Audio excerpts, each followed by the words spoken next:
del perdón. Vean el versículo 12. ¿Se acuerdan ustedes el Padre Nuestro?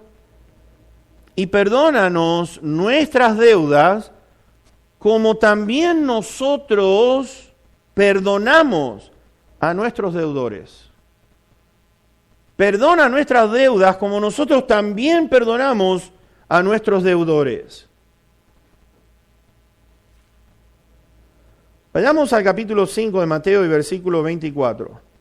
Estábamos hablando al principio de que muchos no entienden este asunto, pueden estar, como les digo, cantando, piensan que todo está bien, pero vean que el Señor está hablando del perdón aquí y está diciendo esto.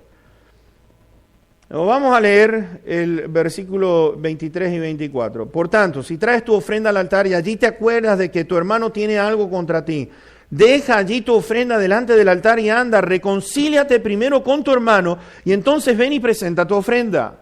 Lo cual está diciendo, busca reconciliarte con tu hermano. Si hay algún problema, inmediatamente busca reconciliación. Y fíjense en que Dios aquí no nos está dando otra alternativa. Dios no nos está diciendo, bueno, si no perdonas todo está bien, total yo me encargo de él. No, Dios está diciendo lo siguiente, perdona, perdona, como así Dios te ha perdonado a ti. ¿Por qué? Porque la comunión con Dios, fíjense, va a estar interrumpida. Vuelvo a repetir, podrás cantar, estarás muy alegre, te sentirás bien, pero algo está fallando en nuestra vida y ¿sabes qué es? Es que algunas veces, déjame hacerte una pregunta, ¿no te sientes triste? ¿O no te sientes como que algo está faltando en la vida tuya? ¿Y sabes qué es? Es Dios tratando de decirte, arregla primero tu situación con tu hermano, tu hermana, y entonces vamos a estar bien entre nosotros dos. Ahora, yo quiero leer 3 porciones de las Escrituras que quiero compartir con ustedes con respecto al perdón, porque está prácticamente en toda la Biblia. Y vamos a ir en primer lugar a Proverbios 19. Vayan conmigo allí. Proverbios 19 y veamos el versículo número 11. Proverbios 19 y verso 11.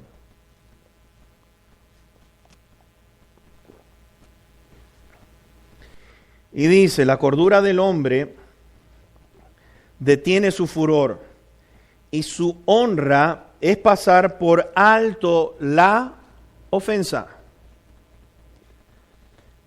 Una persona que tiene cordura, una persona que está pensando bien, una persona que tiene la mente de Cristo, que está pensando bíblicamente, está diciendo aquí que la cordura del hombre detiene su furor. Ahora, ¿por qué está diciendo esto Salomón? En las palabras del Señor Jesucristo está diciendo esto. Ahora tenemos poder porque el Espíritu Santo viene para ayudarnos en nuestra debilidad. El Espíritu Santo viene para ayudarnos donde nosotros no podemos hacer las cosas. Fíjense, sin mí nada pueden hacer, dijo el Señor Jesús. ¿Cómo podemos perdonar si no es a través del poder de Dios, a través de su Santo Espíritu? El Espíritu Santo es el que nos da poder. Nos da poder, Pablo se lo dijo a Timoteo, Dios no nos ha dado un espíritu de cobardía, sino uno de amor, de poder y de dominio propio.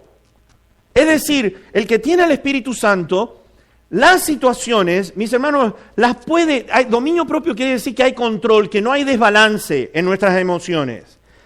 Es decir, que no dejamos que el enojo nos invada de tal manera que nos descontrola y que nos hace actuar entonces fuera de nuestra naturaleza. Acuérdense, somos una nueva creación y por ser una nueva creación, las cosas viejas ¿qué? Pasaron, todas han sido hechas nuevas. Ahora tenemos el amor de Dios residiendo en nosotros a través del Espíritu Santo. Tenemos su poder, tenemos el gozo, tenemos lo que es la bondad, tenemos la templanza.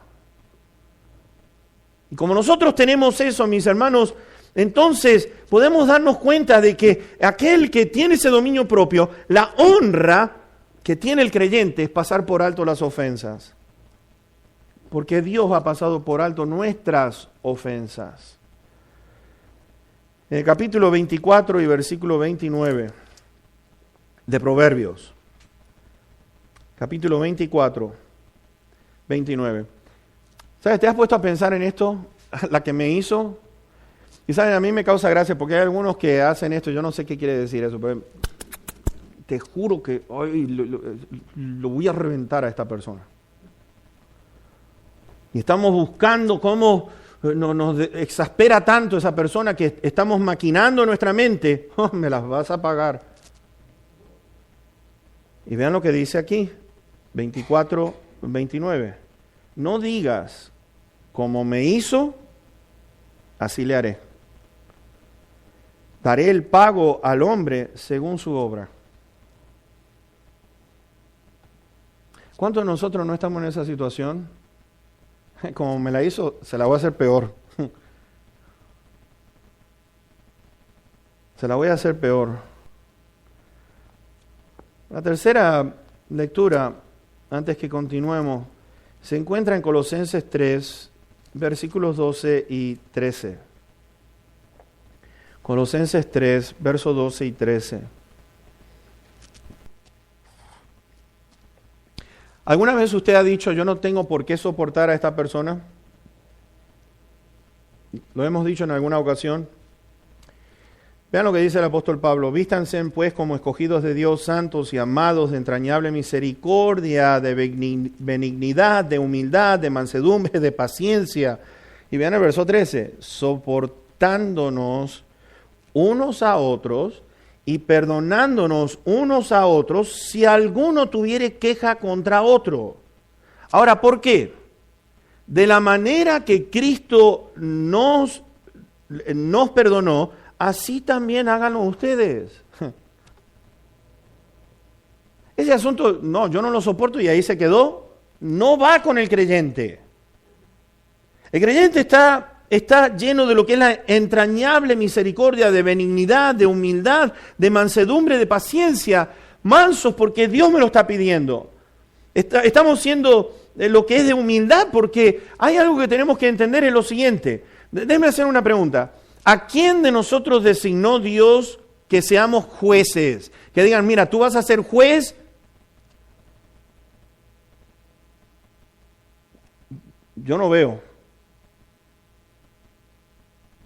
A no ser que Dios diga allí que vamos a juzgar en un futuro, pero esa es en otra capacidad, porque vamos a estar con cuerpos glorificados en otra capacidad, pero nadie ha puesto a Dios en la tierra como juez para determinar si tiene que pagarle al otro, cómo le tiene que pagar, y si la venganza es de uno solo. No, el único juez es Dios, y por eso Dios dice, mía es la venganza, yo voy a pagar. Entonces nuestra causa la encomendamos a nuestro Dios y Él se encarga de lo demás.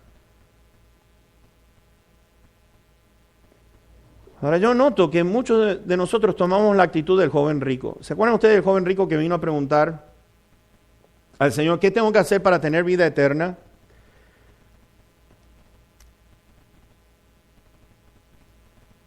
Fíjense en que el joven rico dice esto: todo esto he hecho desde bien joven, desde mi juventud, todo esto lo he hecho. Y lo que está diciendo es que está en un aspecto exterior, pero no estaba mirando su interior. Exteriormente estaba mostrando, oh, todo está bien, estoy haciendo todo lo que Dios quiere, pero interiormente había un problema. Y el Señor le está tratando con ese problema, está trayendo convicción, trajo convicción, porque el muchacho se puso triste cuando el Señor le dijo, vende todo lo que tienes y dáselo a los pobres.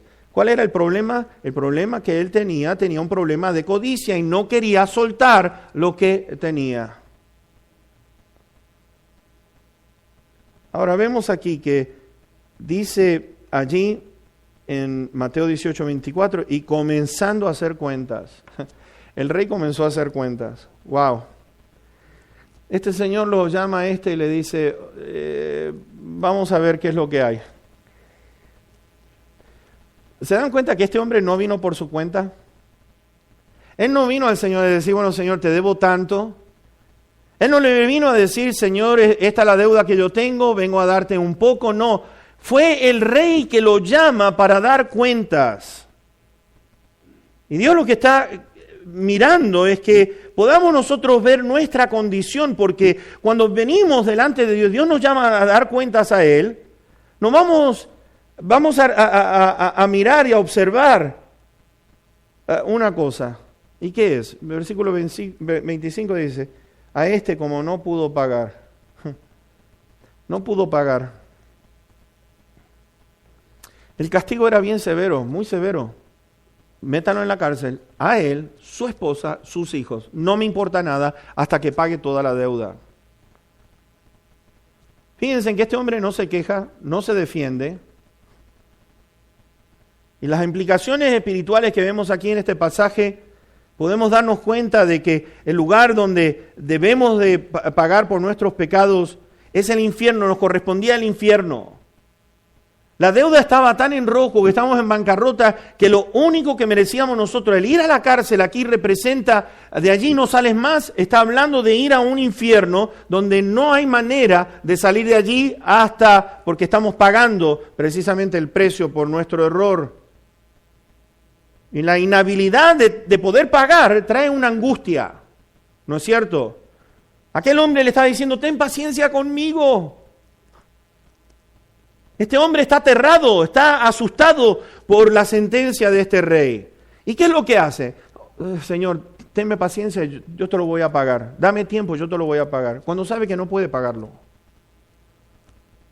Él está sintiendo el peso de la deuda completa, está diciendo, ¿cómo hago? Está desesperado. Y hay una lección muy grande que aprender aquí, porque la lección es esta. Dice que el rey fue movido a misericordia. Y dice que le perdonó toda la deuda. ¿Te has puesto a pensar en eso? Verso 27. El Señor de aquel siervo, el que le debía tanto, movido en misericordia, le soltó y le perdonó la deuda. ¡Wow!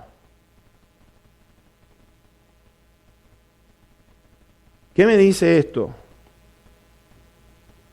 Me está diciendo que este hombre no tenía responsabilidad de pagarla. Ya estaba suelto de su deuda. Había sido soltado de la deuda que tenía.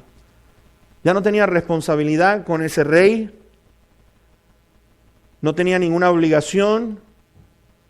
Lo cual quiere decir que el rey absorbió toda la deuda que tenía este siervo, la absorbió él. Y eso es lo maravilloso en cuanto a lo que pasó en la cruz, porque fue Dios quien pagó el precio que nadie podía pagar. Esa era la condición nuestra. Le perdonó toda la deuda. Mis hermanos, qué maravillosa la historia. Qué maravillosa la historia de misericordia de nuestro Dios, que nos perdonó de toda nuestra deuda. Y nos dice que se encuentra con un consiervo. Ahora fíjense, estamos viendo, aquel consiervo es parte de lo que es estar debajo de este rey. Es uno también que estaba en la misma condición. La cantidad es menor, no era casi nada, pero es menor uno con el otro. Fíjense, era uno con el otro, porque el que tenía la deuda menor no era con el rey, era con este siervo. Y entre nosotros, mis hermanos, la deuda es menor, pero la deuda es bien grande cuando tiene que ver con el Padre, cuando tiene que ver con el Rey. Y vemos aquí entonces, el Rey es nuestro ejemplo. ¿Cuál es el ejemplo de nuestro Rey? Dice que le perdonó la deuda, pero sin embargo uno de sus consiervos viene, leamos el versículo 28. Pero saliendo aquel siervo, el que debía mucho, halló a uno de sus consiervos, que le debía 100 denarios, y haciendo de él, le ahogaba diciendo, págame lo que me debes. Págame lo que me debes. ¿Qué miramos aquí? Mis hermanos, estamos mirando la manera inadecuada. Es la carne. ¿Te has puesto a pensar? Es la carne. La carne lo quiere agarrar a uno. Uy, si pudiera agarrarlo, lo estrangulo.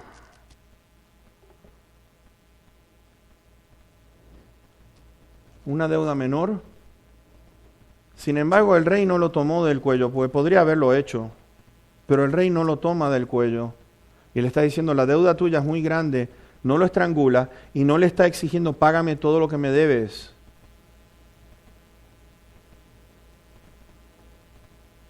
Esta persona era una persona que estaba actuando en amargura. ¿Te has puesto a mirar a una persona que está con amargura?